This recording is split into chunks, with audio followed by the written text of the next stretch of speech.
you never heard of. Hey everybody, welcome to the Common Folk Podcast with Ben, Morgan, and Andy.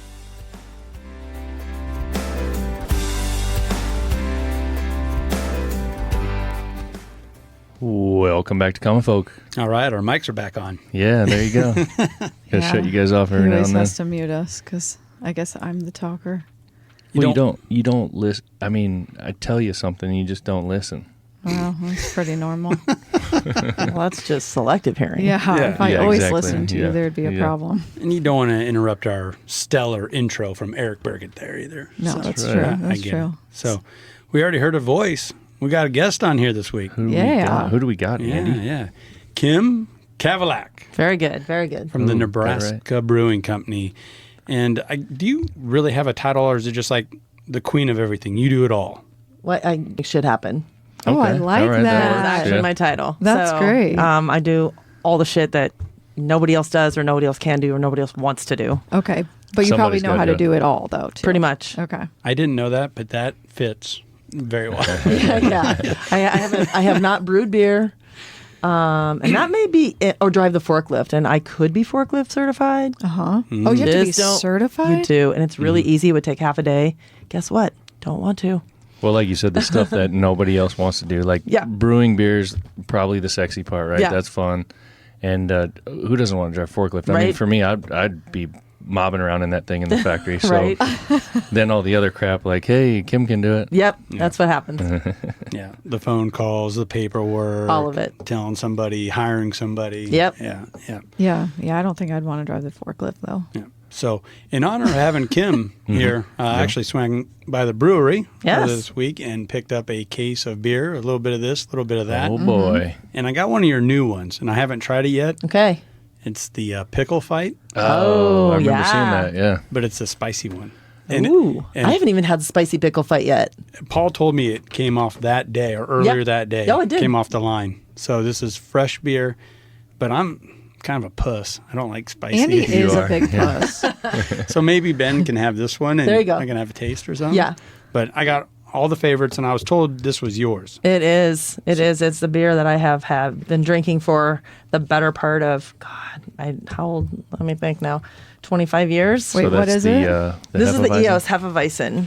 Okay. So this is a beer that we brewed at home. Paul brewed, and I was his able assistant, I guess. Again, doing all the other jobs. He got the sexy job brewer. And this is the beer that started in our home brewing portfolio and translated almost unchanged into our professional world Okay. when we opened our brewery in 2007. Wow. Well, it's a long time. So I've been drinking this for a long time. So before we get like into the history and stuff like that, and we'll crack these open and see what we got, I'm curious. I always try to like keep my ears out of different things people are doing, and I feel like this pickle idea and flavor has kind of started to take off. Like it was in chips for a while. I think it's awesome. And then I heard about you guys doing it. We were down there for the podcast awards, and I'd kind of seen it around, and now I've seen other people kind of getting on that train. Yeah. What do you have any idea? Like, what gets you guys to think of something like this, or to go down this road, or to stay ahead of those trends? It's just something we try to not even follow trends necessarily. We just kind of get together every once in a while. We try to do it quarterly. We call it a drink tank. Okay. And we'll sit around together and we'll have a few beers and think about what do we want to do next? What haven't we done? And there's a brewery in Texas, Best Made, I believe they're called. And they actually made a pickle beer. And we're like, well, if they can do it, we can do it. And one of our employees, who is also my daughter-in-law who works for us, loves pickles. And she was like, yeah, let's do a pickle beer. And we're like, okay, we'll try it. We sold so much pickle beer. It was freaking stupid. And that wasn't a spicy one. That was not just- the spicy one. And we're Okay. like, okay. And a lot of people mix it either with our lager yeah. or in a Bloody Mary. Oh yeah, We're like, okay. okay, if they're putting in a Bloody Mary, how about a spicy one? Because Yeah. that's where, and we were aligning with football season and tailgates, and we're like, it's gonna freaking sell, and it's been crazy. It's unbelievable how much pickle beer we've sold. So Crazy. from a business standpoint, that's what I'm getting at. Like, I feel like you guys are a little bit ahead of some of the trends, with stuff like this, as opposed to following them. So makes perfect sense what you're talking about with Yep. the meetings that you guys have, like just brainstorming what's next. 100%. Because when you walk into your guys' tap room, I mean, you've got a wall full of options. Yeah, we have 40 taps on Yeah. in there, and some of those are tried and true. Our Hefeweizen, our Cardinal Pale Ale, things that are always going to be in our lineup. They've been in our lineup since day one, and some of those are really new things. The Pickle Fight is a huge one. Give Me S'mores, another one. It's our fall. It's our vanilla brown, and it smells and tastes like a s'more. It's an amazing beer, and that's one we thought it'll be a fun fall beer, and now it's been our seasonal every year. Our Wick for Brains Pumpkin Ale, I like one that. of probably one of the best pumpkin ales that we make, Yeah. or that is made in certainly in the Midwest, if not the country. Has just it's our biggest seasonal, and it's like if you love pickle beers, if you love pumpkin ales, that's the beer to go to. Yeah. It's awesome. It's not overbearing, it Right. doesn't overdo it. We you use know real what I mean? pumpkin instead of just spices, and that's really the key. See, Interesting. Oh, It makes it richer, and I can't believe there's enough pumpkins on the planet Right. for all of the pumpkin flavor stuff that's out anymore. It's so Seneca true. loves to see our order every year. I mean, well, I think a lot of it is fake flavoring, though. It's gotta be. Yeah. Right? Most pumpkin ales that you'll taste are just amber ales, typically spiced up with Yeah. pumpkin spices. We actually use real pumpkin puree. Well, I'm talking about like the coffees and Right, yeah, that stuff. absolutely. I mean, that probably is a lot of artificial flavoring, for lack of a better term. It has to be. There's no You know, way there's that yeah. many pumpkins. I challenged my brewer today. I don't know if he wants me to talk about it, but I challenged my brewer for a Kentucky Derby beer. So There we go. boy. I like that. stay tuned. He's got plenty of time. He's got Yeah. plenty of time. And that's what podcasts are for, right? Yeah. To get some toes in some hot water. Yeah, absolutely. Well, So what are we going to do? let's pop the crack top them? here. All right, let's see here. I've got the spicy pickle fight. I got one of my favorites, the Cardinal Pale Ale.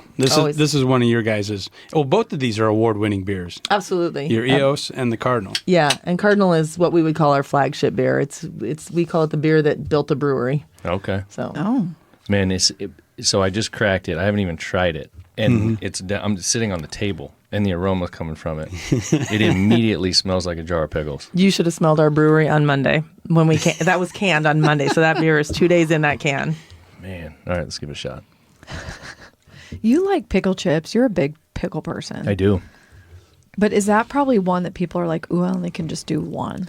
No, people Okay. like pickle beer. Yeah. They drink that pickle beer. Okay. I dig it. It's good. It's not overly spicy, but it's definitely spicy. So Andy could handle it. Give him a drink. I don't know if Andy's going to like this. Oh, You come wanna try on. it? I mean, from a spice standpoint. The regular pickle beer, depending on how bad the Huskers got beat, Right. or if they Yeah. won, I could do the whole 6-pack. Right. So, but I don't know about So last week was a 6-pack week. that. Was Got a you. sick. Yeah, that was a sixer. Heard.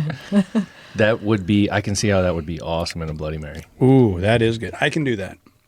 Can I you can do that. There's Yeah. a slow burn Yeah, at the end there. yeah. That's my threshold right there, though. I wouldn't want to do more than that. That's so interesting. And so is that seasonal then? Or no, you try That will be, well, we thought Pickle Fight was going to be seasonal. We think that is actually going to be a year-round offering now. And this one will probably be seasonal, but we'll see. Is that the hard thing? Like one of those things trying to figure out what's seasonal and what's Yeah. not? Yeah, absolutely. Because you guys probably like them all, that you want to keep them always all going. Yeah, and certain things are just inherently sell better at Okay. certain times of the year. Yeah, absolutely. I mean, like pumpkin stuff we're talking Yeah. about. But okay. people used to try to tell us the Hefeweizen was a seasonal beer, and I'm like, you're high, because this is a great beer that you can drink all year long. Yeah.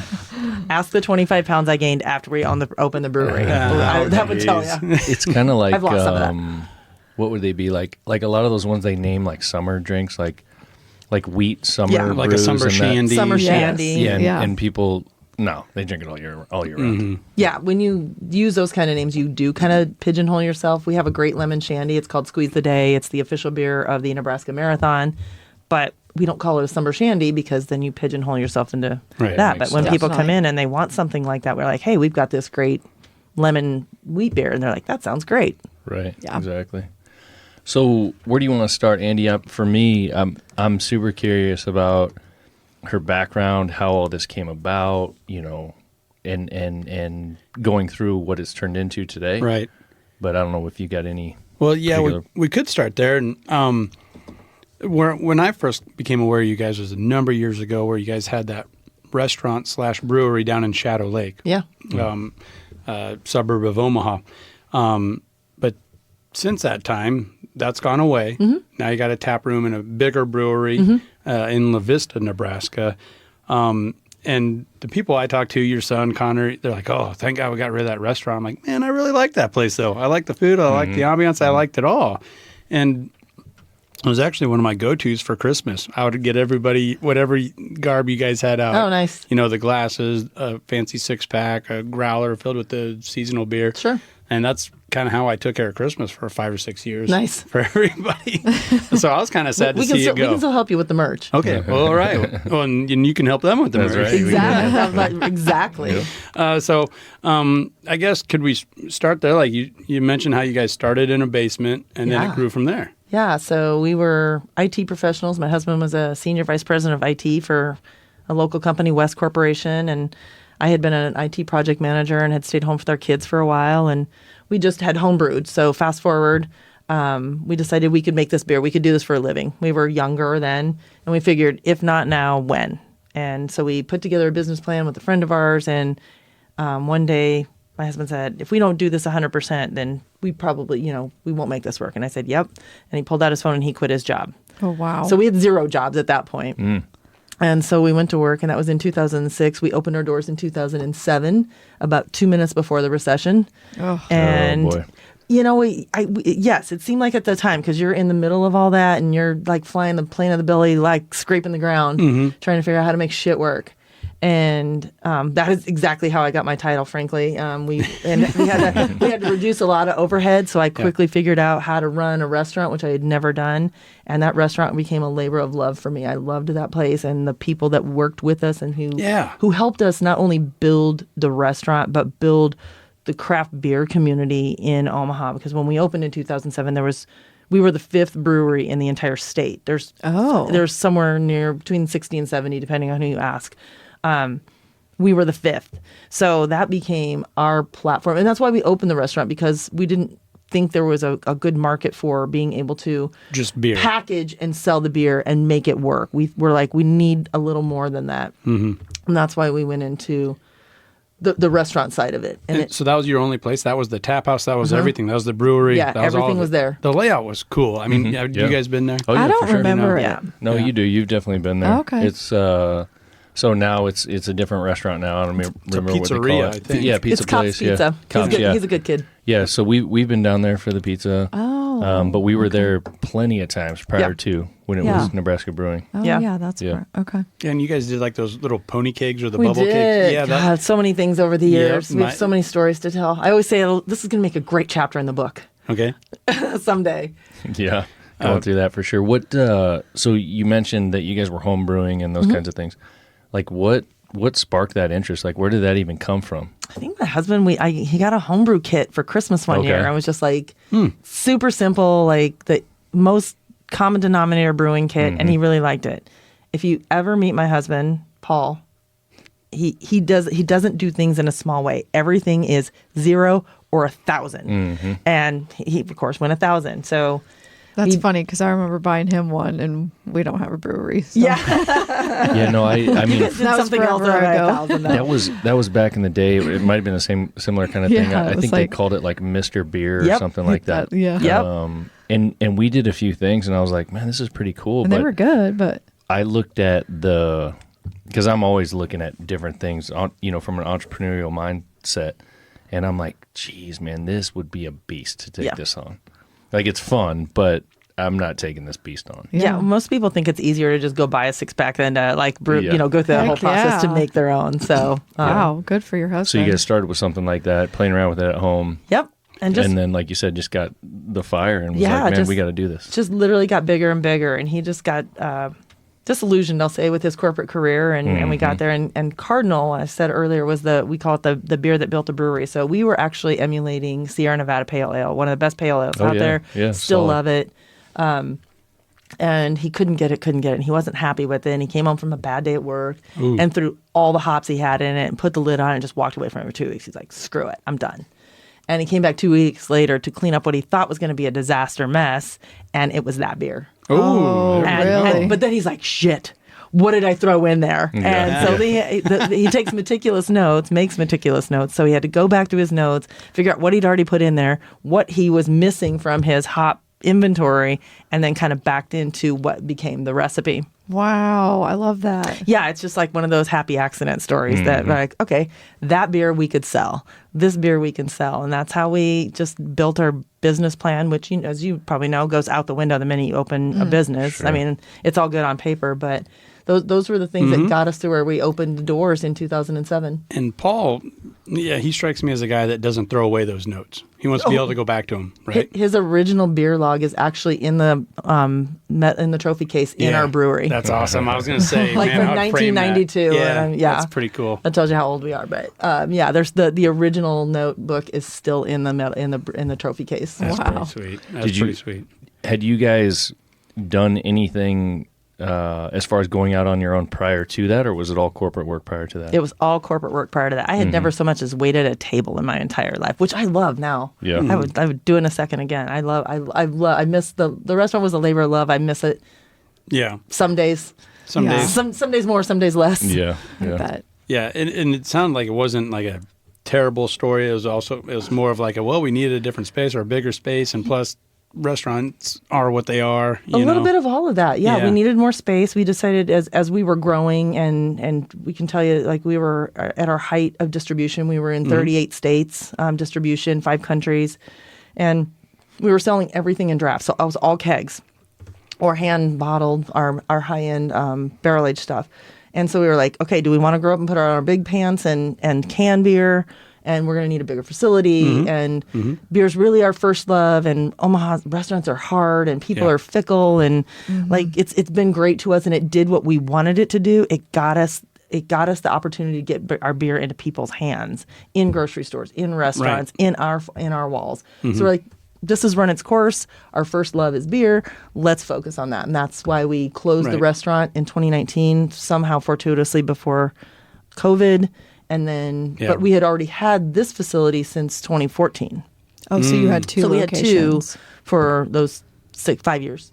Well, and your new one, the tap room, you can host events, like you mentioned, the podcast awards. You can branch out. I swung by, you guys were doing like a corporate cornhole tournament. And with the Nebraska Sports Council on Monday and Tuesday this week. ran into some of my buddies from Lynch. Yeah. Really? Yeah. Oh, like, shoot. Andy? Yeah, he works at a medical place. Yeah, and he's like, I got called in to be on the cornhole team. I'm like, okay. Yeah, we do all crazy. kinds of things. Yeah, so, but it gives you that flexibility. You can still serve. Well, and you were serving catered in food. I was doing the catering that night. So again, Oh, God. Old habits die hard. Or yeah, something like that. exactly. So the business of alcohol and beer and so on and so forth, I'm curious, and maybe some of our listeners are, because we've talked to a couple of other distillers and not, I don't think we've talked to any beer companies, but what's it like? How does it work to get your stuff out? Because it sounds to me like the stuff that I'm hearing in the back end, that is a beast. It can be. It's certainly, you're at the mercy of other people. Let's put it that way. Yeah. So Nebraska's a 3-tier state, which means for beer, at least, we have to use a distributor to get our beer into the hands of consumers in grocery stores. I think that's what a lot of people don't understand. I think that's point number one, is people just think like, you guys have a pretty good sized facility, you're brewing a lot of beer, and you're just going down to Hy-Vee and selling it to them, or you're going to XYZ bar and selling it to them. And it just doesn't work that way. No, you can't do that, actually. Well, they do have a new carve out, but it's very small, and it's for very, very small breweries. It's a very small amount of beer. I think it's 250 barrels a year or something like that, and only those people can go directly to the Hy-Vees and sell it. That was a new carve out last year to allow for small companies that can't get picked up by distributors, because distributors, again, 15, 16, we have our Sweet 16 next month. 16 years ago, distributors were asking, they were begging, they're like, we want to build our craft portfolio. We want you. And now they're being much more, because there are so many breweries in the country. Yeah. There were 1,400 breweries in the country when we started. There are 9,000 now. Wow. So distributors are much more selective about their portfolios, and they're dropping smaller breweries, and what that does is gives them no access to the market, to restaurants, to grocery stores, to convenience stores. So Nebraska in particular created out this carve out last year for very small producers, so they would have an opportunity at least to get their beer into the hands of consumers. I like that. That's huge. Yeah, it is. But it's hard because you talk about people who make shit happen. Those people are their own distributor, their own truck drivers, their Yeah. own. I mean, they're doing it That's all. true. They're driving their beer from Hastings to Omaha to drop it at wall to wall or whatever to just to make that happen. But it's the opportunity they have to do it is key.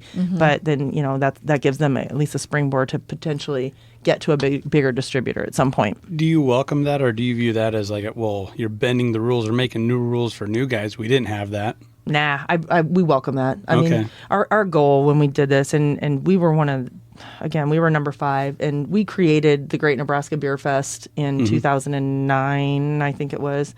And our whole goal was to, again, take people on this craft beer journey. By God, if we're going to be on it, we want to drag you along with us, Yeah. So we ran that festival for 10 years, and again, COVID happened, and we have not rejuvenated it. Beer fests are a different story, but it served its purpose. It ran its course, and we not only helped consumers come on the craft beer journey with us, we helped grow the craft beer community in the sheer number of breweries that we have seen proliferate. So we welcome we call it co-opetition, because we all are in the same boat. We're small. Well, wouldn't it kind of like be the tide rises all boats? It Kind of like one of those deals? Yeah, absolutely. Okay.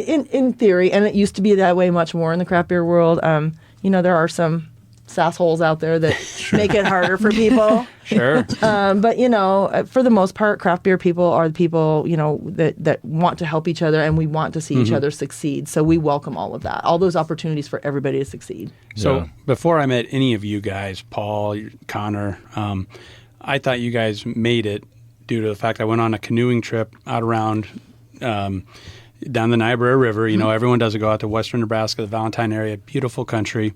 A lot of fun stuff to do out there, especially if you're an outdoorsman, Absolutely. right? And I was driving through Springview, a town of, 200 people? Yeah. They have one gas station, and I picked up a 6-pack of your IPA. Nice. I'm like, if I can buy it in Springview, Nebraska, you got something going on there. Right on. So with the distributors, I think probably my last question on that is, how much does that step control your business? With what you have to do with retail. Gigantic. Yeah, it's gigantic, and we've been fortunate. But in many ways, we make a great product. We have a great story. We've been fortunate and calculating along the way about how we've run our business. And we've certainly got some good breaks along the way, but we've been deliberate about some things that we've done along the way, and making great beer is the first thing. So we wanted to make sure that those were first and foremost. But knowing that we originally were with a different distributor in Omaha. Our rights were bought. It's kind of like the trading somebody in the MLB. Right, They can trade your rights and buy your rights, basically. Or if we wanted to leave one, our new distributor that we've been with for probably 10, 12 years, Quality Brands of Omaha and Quality Brands of Lincoln. They bought our rights from the previous company because they wanted to build their portfolio. So aligning yourself with somebody who thinks your beer is as good as you do, who wants to sell your beer the way you want it to be sold, who has the same goals in mind is huge for That's so that. crazy when you think about that. Like It people, is. people I don't I did not know understand. that was a thing. Right. Yeah. It's we call it, you're married for life, basically. When you Yeah. it's a franchise state, so once you sign your rights, you're married for life, unless somebody So they could divorce you or you divorce them? they could drop us. Okay. But Easily. you wouldn't drop them. We couldn't. We would have to buy our rights out.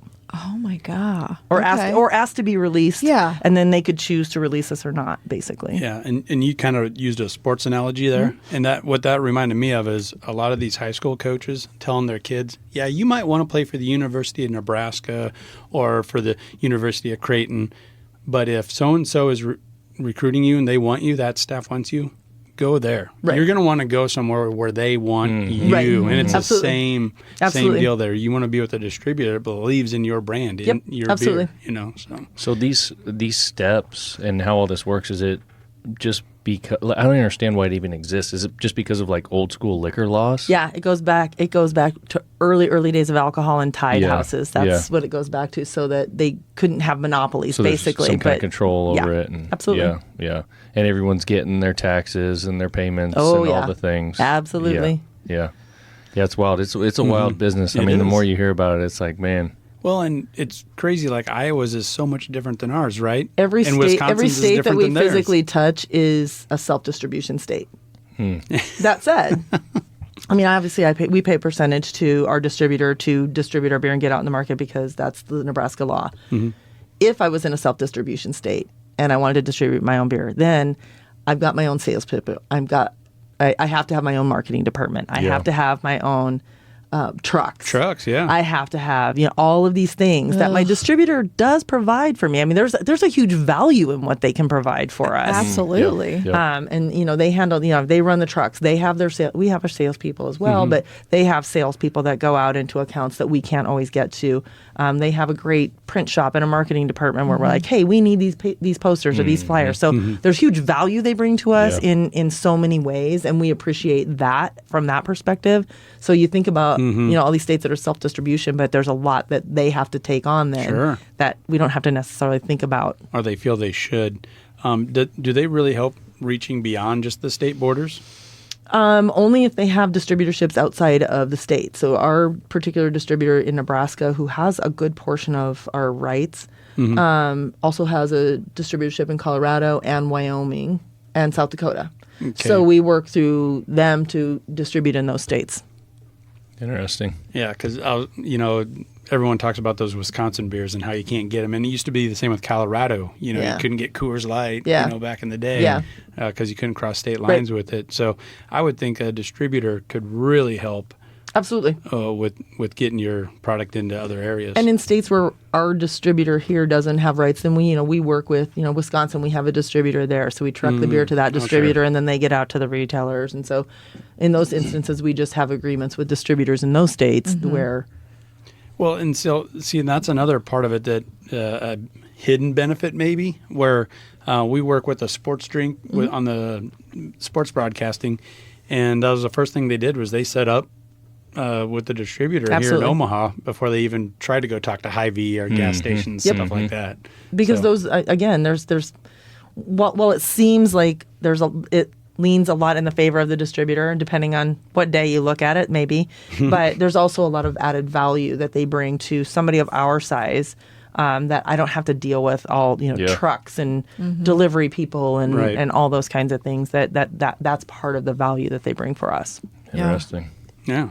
So from a business standpoint and what you guys have been doing and what you explained to us and how you guys started, what's it been like, because we kind of do the same thing here, working directly with your husband every day? Wow. Like how has that worked? What's you're still married. Yeah, so. right. Yeah, nobody's lost an eye. Yeah, and what's behind my question is like, a lot of people that I talk to or that I see online, they're like, oh yeah, we're a family-owned business. We do this. It's so great. Blah, blah, blah. You hear all this. I don't know who those people are. Dude. You hear fluff. Who the hell are those people? Because some days are like, yes, we're all holding hands and singing Kumbaya. We're all on the same page. Right. Other days but some days it's like, somebody's got to go home. I don't know who it is, but somebody's got to leave. Yeah. But Paul and I in particular have very different styles. He's very much fly at 50,000 feet. He is looking where we're at 6 months from now, a year from now, those kinds of things. He's always been that kind of director, leader.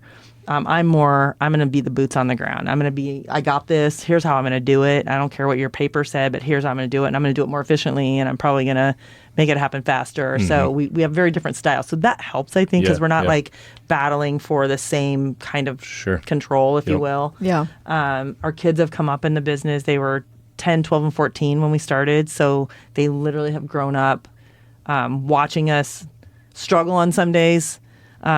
And learn what really hard work can really produce. So that's been, I think, a great benefit. I don't know if you asked them if they would say that, but that's what I think. That's the story I tell. And they all work for you now? They don't. Our daughter's the one that got away. She actually works for OPPD, but she did work for us for a while. So she's been in the business. She worked in our restaurant, and she worked with us at the tap room for a while.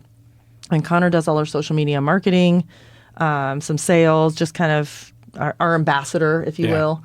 And our oldest son, Dylan, works in our warehouse and does all our shipping and warehouse and logistics. My mom's 82. She still works for us part-time. Oh, yeah. Love it. Yeah, right. So we really are, but all these people that are like, saying like, it's amazing. Every day is just a picnic. I'm like, who are you? Yeah. Who are you people? No, I've never heard that really. Like you hear what you've said, but like No, I mean, I see stuff. I mean, No. you know, it's like on social media or whatever else. Oh, People well, are, that's such shit. I know, right?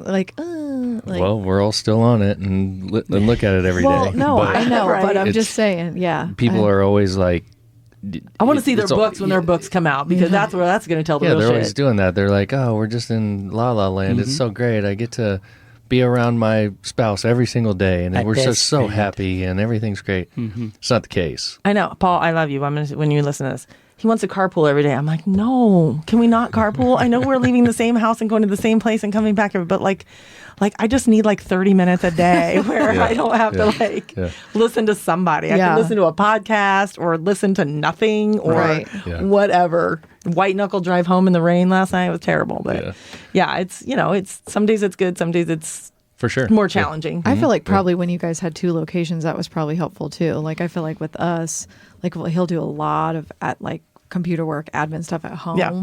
And then I'm here a lot. Like if you were at the restaurant and you guys still at the brewery at the same time, maybe that was good. But like that would not probably work for us. Yeah. So we're Nobody's died though. no. Nobody's lost a limb. Or But I mean, eye or- you guys We're are still probably just married. going Yeah. 100. We're still married. 120, Yeah. miles an hour. That Yeah. you guys are at least probably passing ships though too, right? Like it's not like you're sitting there at a Yeah. computer all day right by each other. I'm are you? certainly not. No. Okay. Yeah. No. Yeah.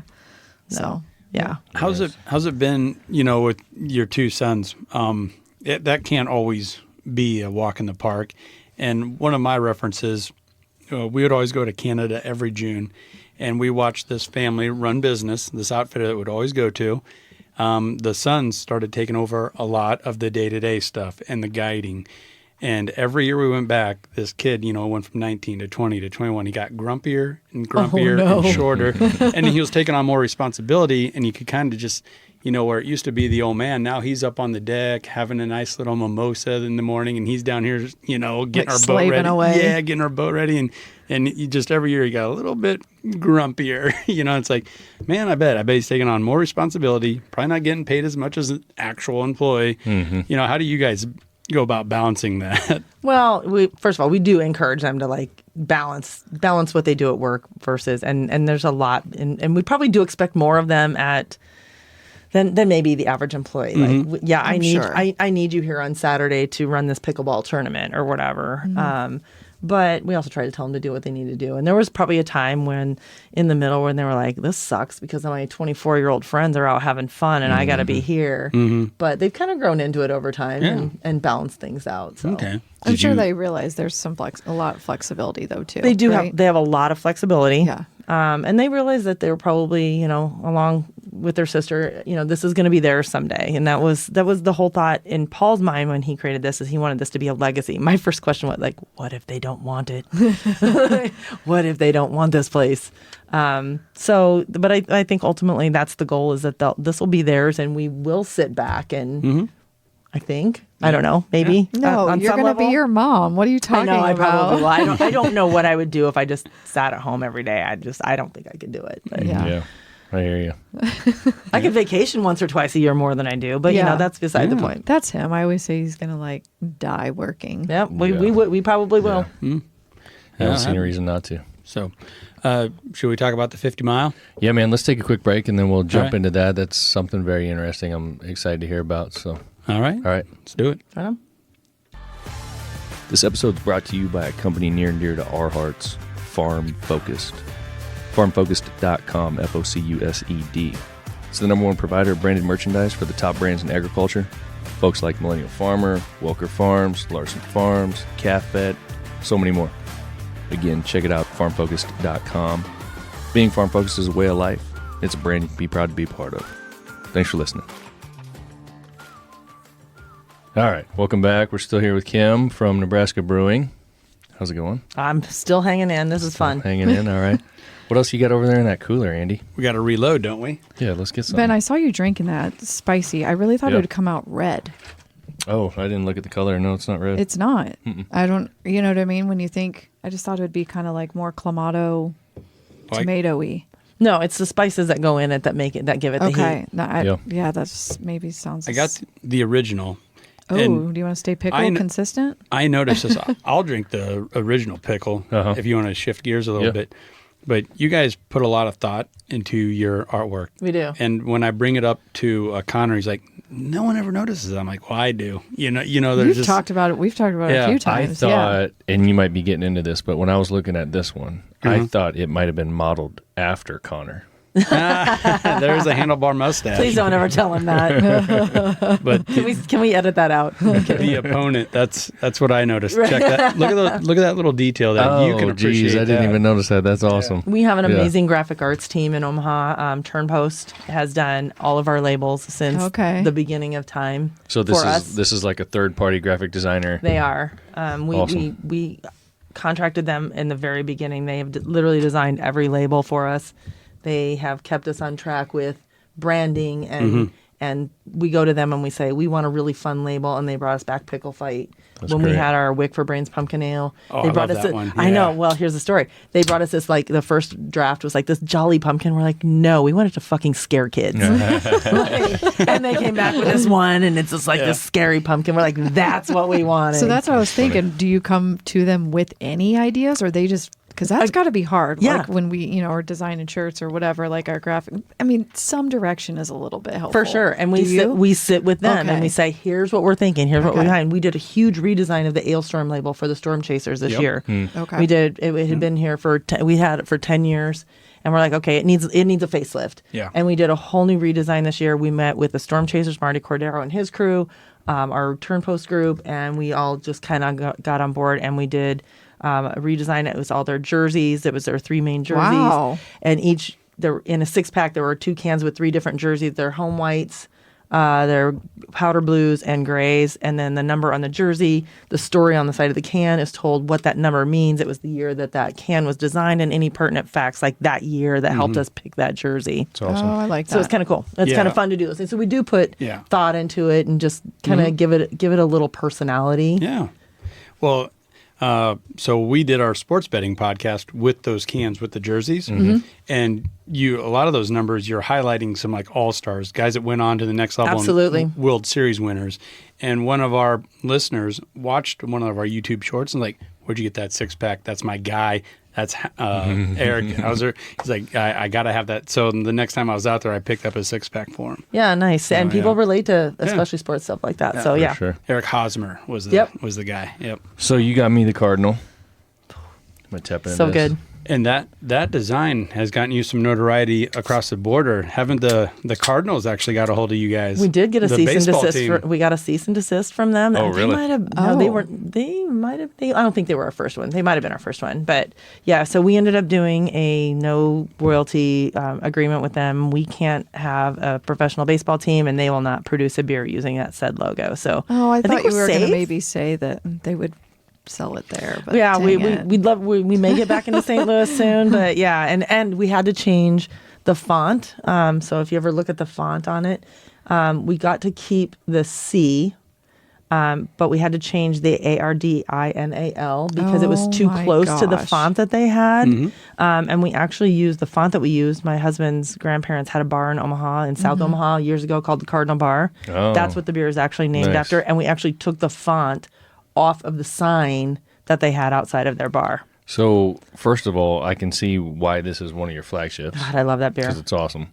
Second of all, don't you think like that's kind of when you've made it when like the professional baseball team contacts you and they're Yeah, like you're gonna have to true. stop doing that. It's funny, like when we got our first cease and desist or we got our first lawsuits, it's like you panic a little bit. You're like, shit. Now I'm like, yes, bring it on. I'm like, oh, really? Yeah, get in line. we You know, go, like, yeah. I got you. I'll get to this next week. I mean, Yeah. it's just you just learn to deal with shit like that. Another thing that people, we were talking about the distributors and those kinds of things that people don't understand that small businesses have to go through. So you just must have like a lawyer group on retainer. do. I mean, like just constantly, like, oh, here comes something else. Here comes something else. We do. We learn to use them less as little as we can. Yeah, yeah. But as other new brewers were coming up, it's the first thing I said. I said, get yourself a great accountant and get yourself a great lawyer. Yeah. Use them only when you have to. I Yeah, said, 'cause actually, no, they're- use the accountant all the time because that's fucking worth its weight in gold. Oh yeah. But I'm like, you got to have people in your corner that go and we are fortunate. One of the things that people may or may not know about us. My husband and I are the sole owners of Nebraska Brewing Company. We risked everything we had ever worked for as grown adults, like just rolled the dice and said, fuck it, let's go. And it's worked. We're here 16 years later. A lot of breweries and a lot of small businesses have investor groups. Yeah. So that's great for them if that's what it takes for you. Like, I'm not knocking that at all, but in those investor groups, sometimes they've got a lawyer or they've got an accountant that give them advice, which is perfect if that works for them. But yeah, it's just us, and we're neither a lawyer or an accountant. Yeah. It made me think of, we had our lawyer on here, I don't know, a few episodes ago, and we were just giving him shit about how freaking expensive he is. So. There is, but sometimes it's worth it. Yeah. I mean, It is worth it. I got a kick out of how he's like, well, that's actually last year's rate. My rates have gone up. He's like, I got 4 kids now and a new house. We had to go. Thanks. Yeah, we had to go to war literally over this one issue a couple years back, and I was like, I don't care how much it cost me right now. Like, they saved me triple what it cost me, so it was amazing. So. Yeah. Yep, you got to do it. Yeah. You got to do it. You do. So part 2, man, what do we got? Well, you guys, like all great companies do, and you ready for a refill too? I am, yeah. All right. I think I'll do a cold beer if you've got one in there. Cold beer is my new favorite. Awesome. I love it. The cream ale. The cream ale. This is so good. Oh, I like that can too. I know. Doesn't it scream America? Totally. And Nebraska. Chimney Rock, all of it. Chimney Rock, it's got it all on there. That is cool. And if I'm getting this right, the cold beer was so more of your casual drinkers could come in and just enjoy a couple. Yeah. You don't have to be an IPA guy, or be a lager guy, lagerhead. Yeah. You can just go have a couple cream ales and enjoy. You know, you don't have to be a beer guy. Kind of that crossover beer for the casual drinker. And we have a couple that are lighter now, even than this. We have a really nice light lager. The Taco Besa? Well, we have one even lighter than that. Really? Taco Base is our Mexican lager, which is so good. And I had that for a while. And then we have Good Game. Oh, yeah. Ben always makes fun of me for what I say when I walk into breweries that I don't know. I'm like, do you have something light? He's like, God, they gotta hate that. No, shit. now we have an option. Now we have a great option for it. And we do that for people who... I'm totally the one that's like, I don't really know. All this stuff on the board, it's too much. Yeah. Just Sometimes tell it me is. that. Can you just say, like, this light beer is like Michelob Ultra? You know, like, do a equal. Like, but like, then I would be like, yep, want that one. Like, I'm not saying it needs to taste just like it. Right. But I need it to be, like, not as heavy. Get me in the ballpark. Yeah. When you come in and drink Good Game. When you come back from your... Is that what I had? I'm pretty sure. I don't know if it was you or my dad when we were down there for the podcast awards. I had a few. We had ordered Smelled good. that Good Game, For sure. Okay. and it was great. Yeah. Yeah, because I think I asked, and he did this like eye roll, like, are you freaking asking? No, for that's why we light make beer? it. That is Like, literally. I don't know what That's else why to we say. have 40 taps. We want to get everybody from the light beer drinker to that hop head and the lager heads in between. All of it. We got it. For sure. Nice. And that all goes back into your guys' business model and why you guys have been able to hang around for 16 Hopefully. years now, right? Yeah. So, Yeah. but part of that is, you got to give back to philanthropy and all that. Yeah. And you guys do some pretty cool things. And we've already had a couple guests on that have brought this function up. You're a board member. You're heavily involved in it. And I know, doesn't it conclude at the brewery? It does. And we're talking about the 50-mile march. And this is all to help out and support veterans that, homelessness, mental problems, all sorts of things. And I mean, just hearing that, you're already on board. For sure. So, but we don't know anything about it. Yeah. People have mentioned it and brought it up. We wanted to get you on so you could actually tell us what it is and how can we get involved, all the things. Gosh, so many ways. So the 50-mile march was created by Jay Morales, Jamie Seaman, and Matt Bills. And it was created, I think, in 2020, right at COVID, the first year. So what they wanted to do is they wanted to walk from Lincoln to Omaha, 50 miles in theory, to raise money for veterans dealing with PTSD, mental health challenges, homelessness. Okay. Their goal is to raise $2,500.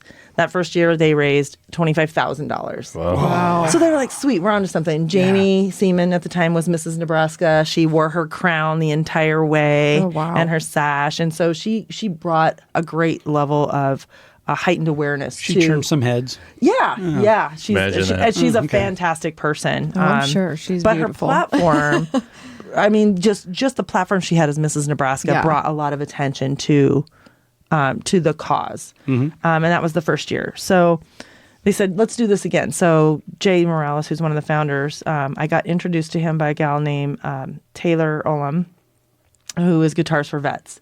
And that's another organization we can just touch on, but they're one of the ones that benefited from this.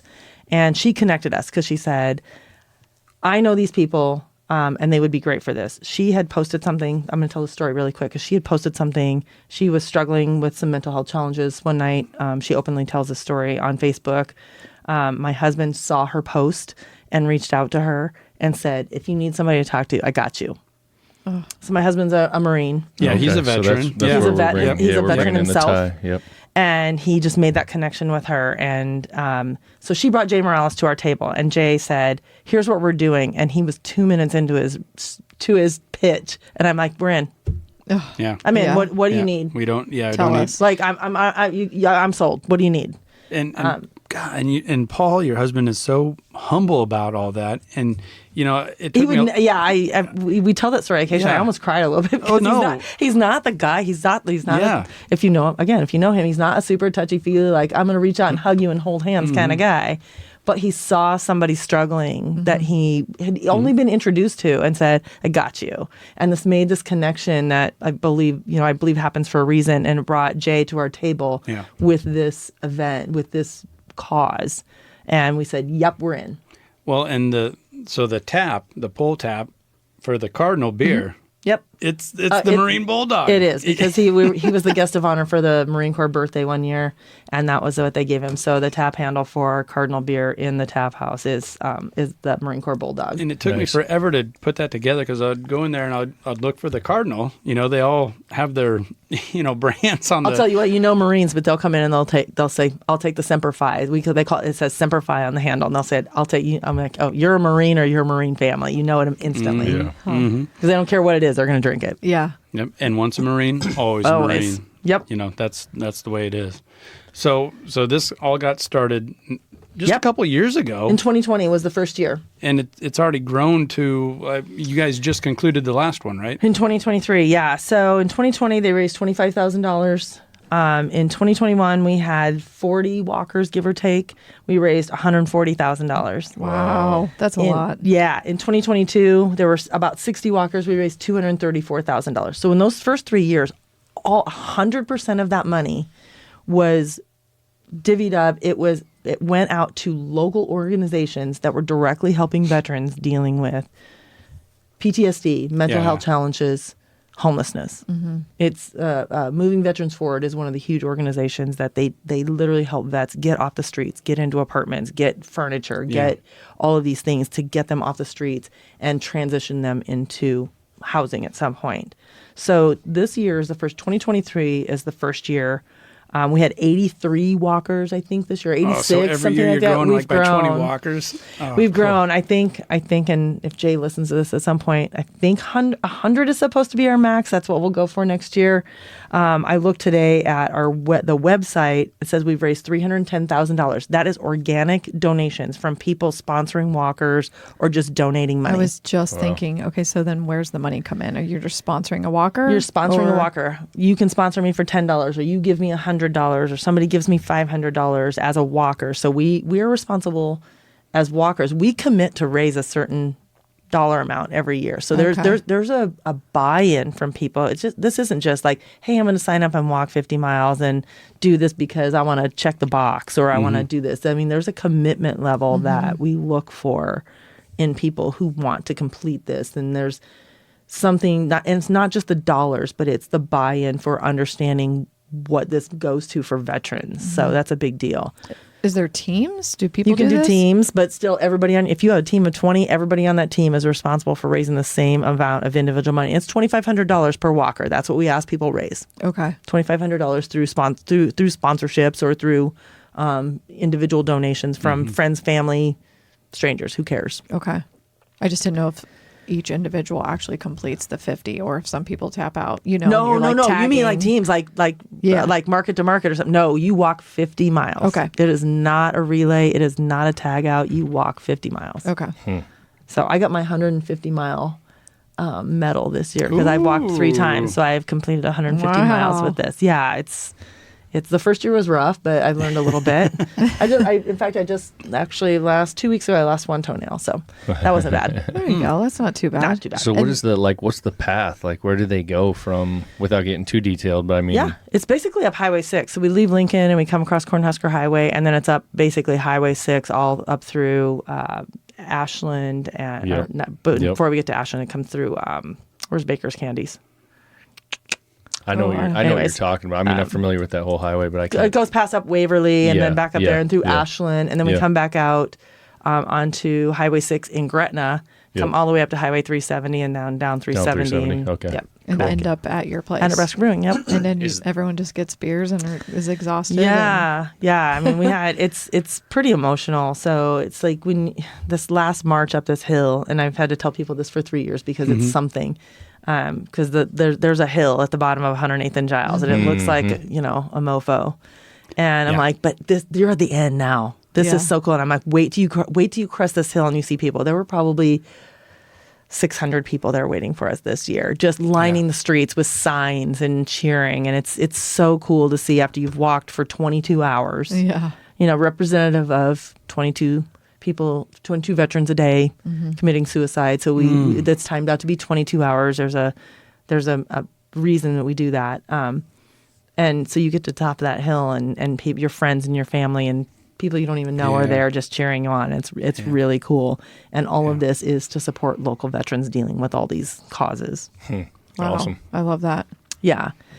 And we've now, unless, go ahead. Well, I was just going to say, if you guys wouldn't have pulled the trigger and did your own thing, you wouldn't be able to get so involved in an event like this on this level. It's so awesome. I just love it all. I do feel like there's a cycle of things. And I just actually had a discussion with one of the founders the other day. And I said, I've always felt like there's something bigger that I was meant to be a part of. And I feel like this is my opportunity to do that, to support people. I didn't serve.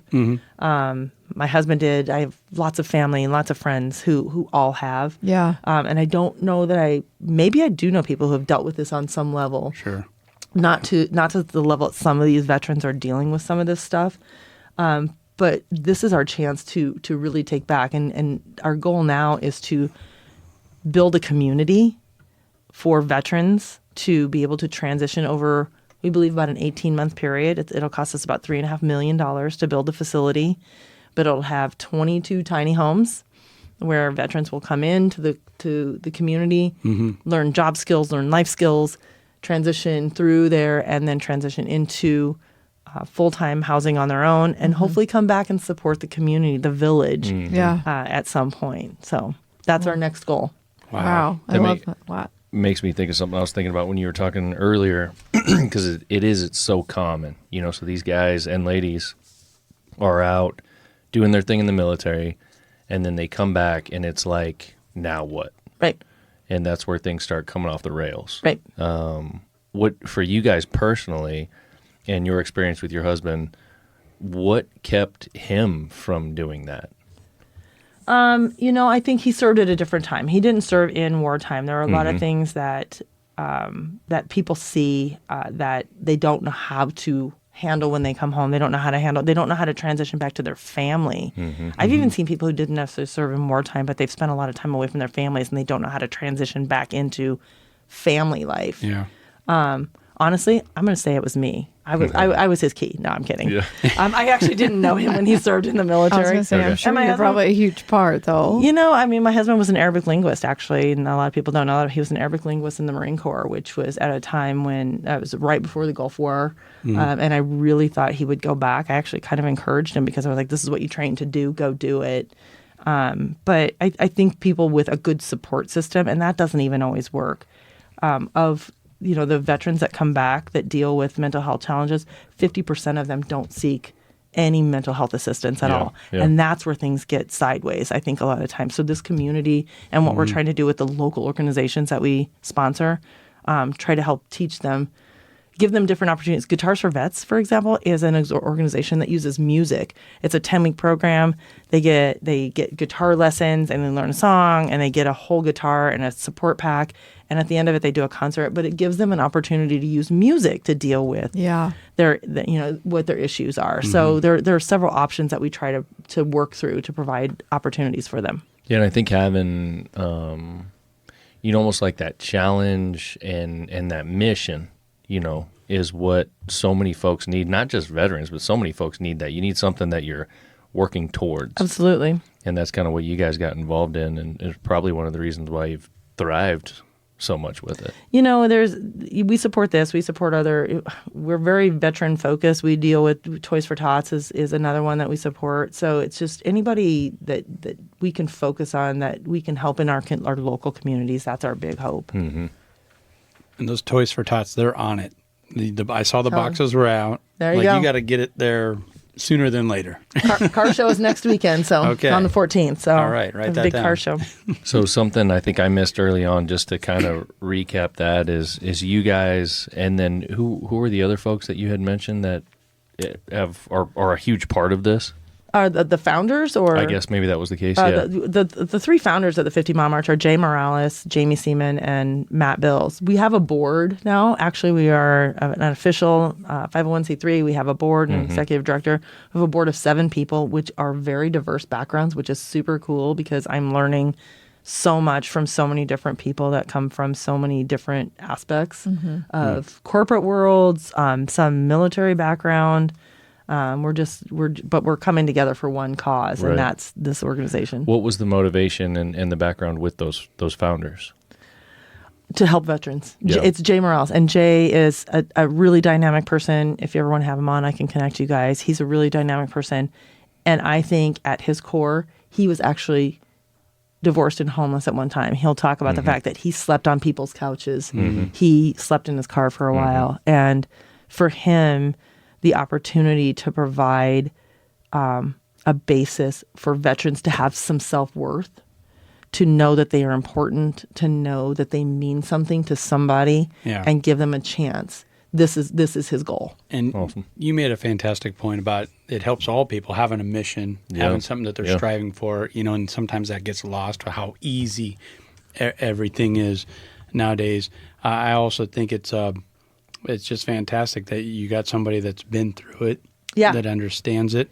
And with especially these guys coming home, they don't want to be pansies or sissies or pussies, right? Right. They want to deal with their own. I got this. Yeah, I'm a Marine. They don't want help. I'm a Marine. I don't need your help. Yeah. Right? And that makes them look weak. Right? Yeah, it makes them look weak. Why is it bothering me? It shouldn't bother me. And that just adds up. It piles up. And they're just people. We're all just people. Right. So I think something like this, where you're getting so many ex-military people involved, like Paul. Yeah. Man, just reaching out saying, I got you. You don't need to act like that. We can help. Come Right. on in. Go on a walk with us. Yeah. And I want to learn how to play guitar, so maybe I could get in on that. They tried to teach Paul to play guitar. It did not work. No. Some people just don't have it. Yeah, Right, for sure. Me too. Well, For sure. we ordered guitars years ago, and you and one of our Couldn't do daughters tried on YouTube, and that lasted maybe 1 week. We Sounded still fun. have the guitars, Yeah, but okay. All right. hey, oh, that's Buy, funny. sell, trade that shit. Yeah, exactly. But There this we go. 50-mile march, man, I think I want to do this. Yeah, you got to get in on this. Yeah, This it's a cool is, like, thing. Totally up my alley. God, and the walk itself, the march itself is just so emotional. I mean, for me, I break things up. I'm a task-oriented person. So am I. Okay, so I'm like, yeah, it's just 5-10 mile walks. I got this.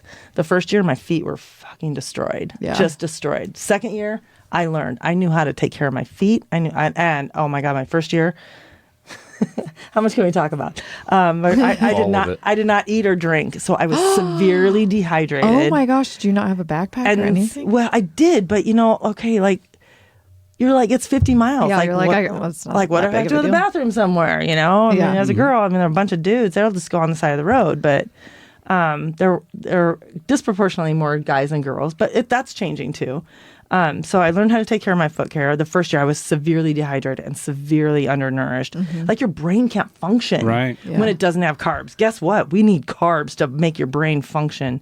So the second year, I learned about food and I learned about foot care. And I was like, I won't say it was a breeze, but it was Easier. Yeah. Yeah. It was manageable. And so this year, I got to mentor a couple rookie walkers. Oh, good. And teach them I trained with them and taught them about foot care and told them Bish's RV is amazing. They actually sponsor RVs at each stop, so you actually have a place to go to the bathroom at each stop if you have to. Okay. So if you can make it 10 miles, you got this. Yeah.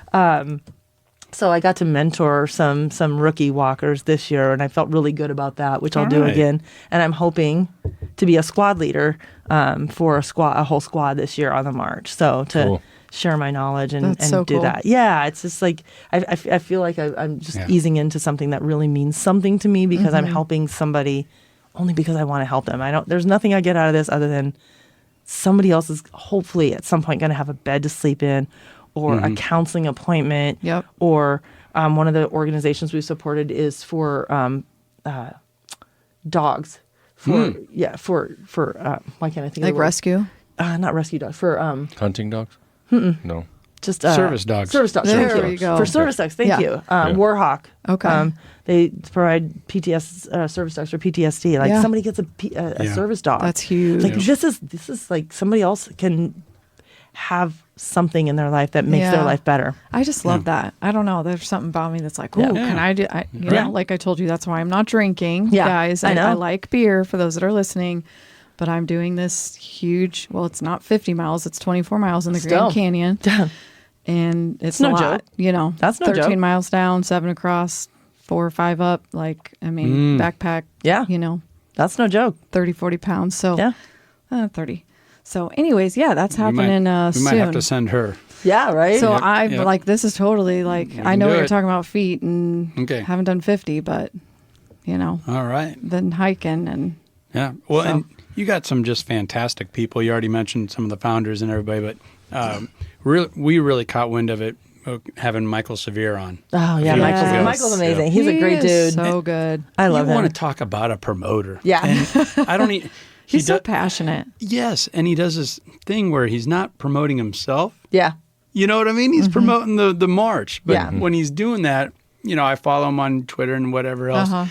Yeah, and I got to be part of the walk because he had a Facebook Live going. You know why he was on it, and that. Oh, just he brings- walked? Oh yeah. He's walked it the last 2 years. He was in my squad in 2022. Yeah. And that's how I got to meet him. Yeah. And we were just literally walking shoulder to shoulder on this 50-mile march, just talking about all kinds. That's the other thing, man. You learn, you meet people and you learn people, and you become friends with people that you might not have ever crossed paths with in your life. And Michael is one of those people who I've known. Yeah. I've watched him on TV in Omaha for years and years, listened to him, followed his podcast, all that shit.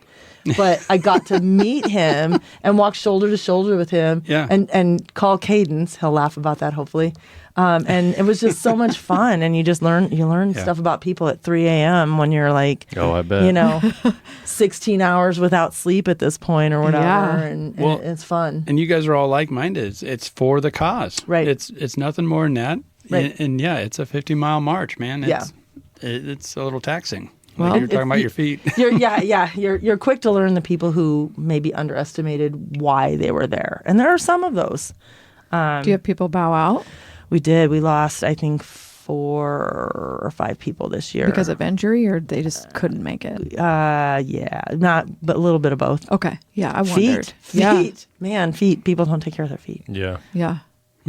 Ben, Andy, you guys haven't said that you would be wanting to do this. Well, you get signed up. You do it. I know she's all on board. Yeah, because and then we can raise all the funds around you, and then I'll be hanging out at the brewery. Andy will probably be there too. I can do that. You know I'll what? probably already be there anyway. Paul and my boys are So they're SAG saying crew. no.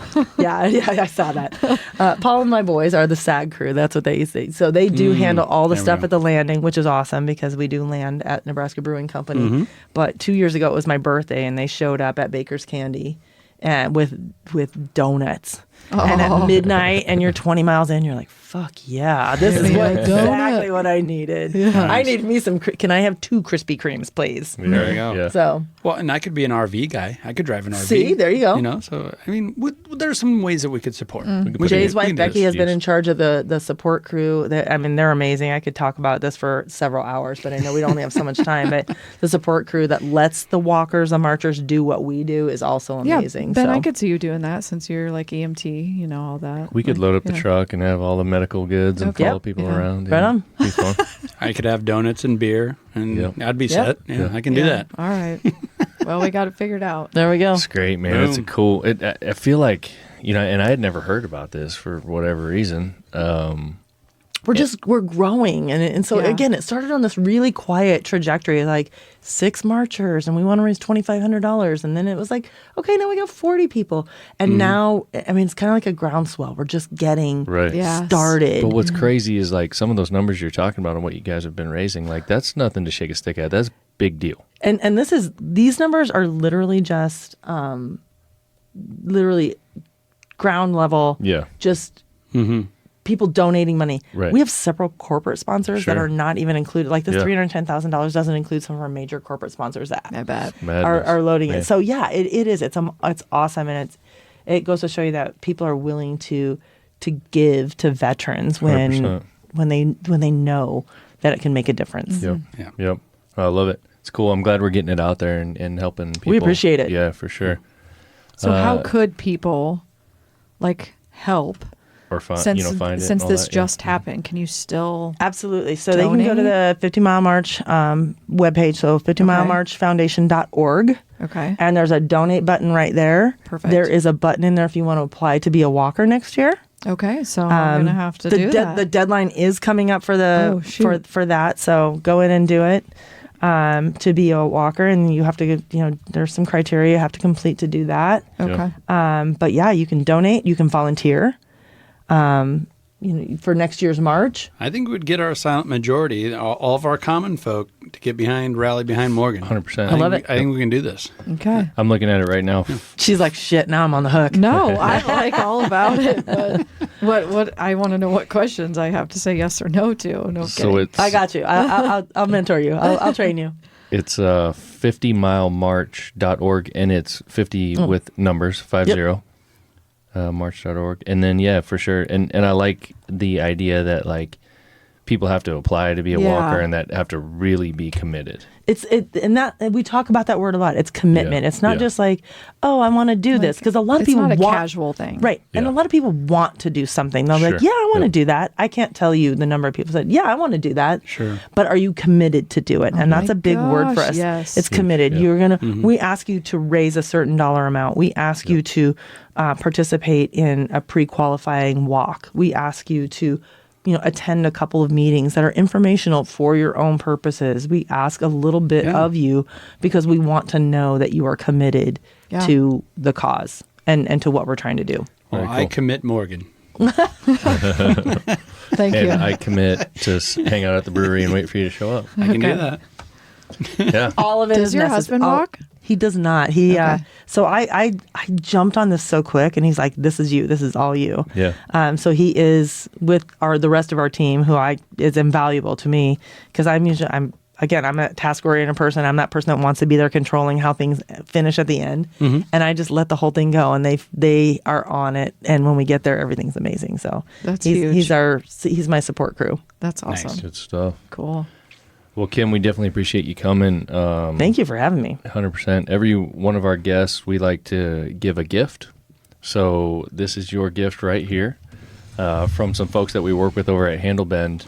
Wow. Handlebend.com. These guys are out in O'Neill, Nebraska, and they hand make copper products, primarily mugs and straws and these kinds of things to have drinks with. Yeah. So as you can see with that packaging, the packaging's crazy. You can peek in there. You're not going to be able to get it open. You're gonna have 'cause- to- Oh my God! It look comes how with a cool crowbar. that is. That little Yeah. crowbar. Yeah. A crowbar. It does Right really. here. On the side, It literally yeah. has a crowbar on the side, so I can open the It's the package. best. This is Yep. cool as shit. Yep. So you guys being, marketing minds and the cool stuff that you guys do with the beer cans and stuff, you can see with this right here, these folks have got it nailed. No kid, literally. Right, yeah. Ba-dum-bum. The packaging is so badass, and the product is super Wow. quality. So anybody who's looking for a cool, unique gift, handlebend.com. That's a Nebraska-made company. They're doing awesome stuff. So They really are. This is cool. When I get home and pry this open, I'm going to take a picture and post it. Yeah. For Tag sure. you guys. For sure. Please. Yeah, absolutely. No, we appreciate it. Yeah, thank you. We appreciate you coming. We hope you enjoy that. Thank you. Hope you enjoyed your time today. I had a blast. Like I said, I could stay here for several hours, but I know you guys got other shit to do. So There's always something. But when we Can't got wait beers, to drink I mean, some more beer. Yeah. right? Well, not me more, but I'm going to head up Soon. to your place. What was it called again? The light beer? Good game. Good game. game, I'm yeah. going to say I Yep, want the good good game. game and not say the light beer. I always have to think, and when I look up, I always have to think because we went through several names for it. Oh, did you? And I always want to call it this other name that I voted for, but nobody else did, so whatever. But then I have to think good game because you can slap somebody on the ass when you say it. So that's how I remember it. Okay. Oh. Yep. I'm totally not okay. going to forget it now because I associated it to something now. Right. Perfect.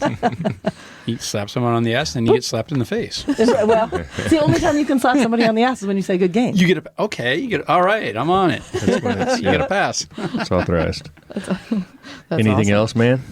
No, I think we're good. All right, right. cool. We appreciate it for sure. Thanks, Kim. Thanks for coming. Thank you. Thanks. All right, let's Peace. close it down.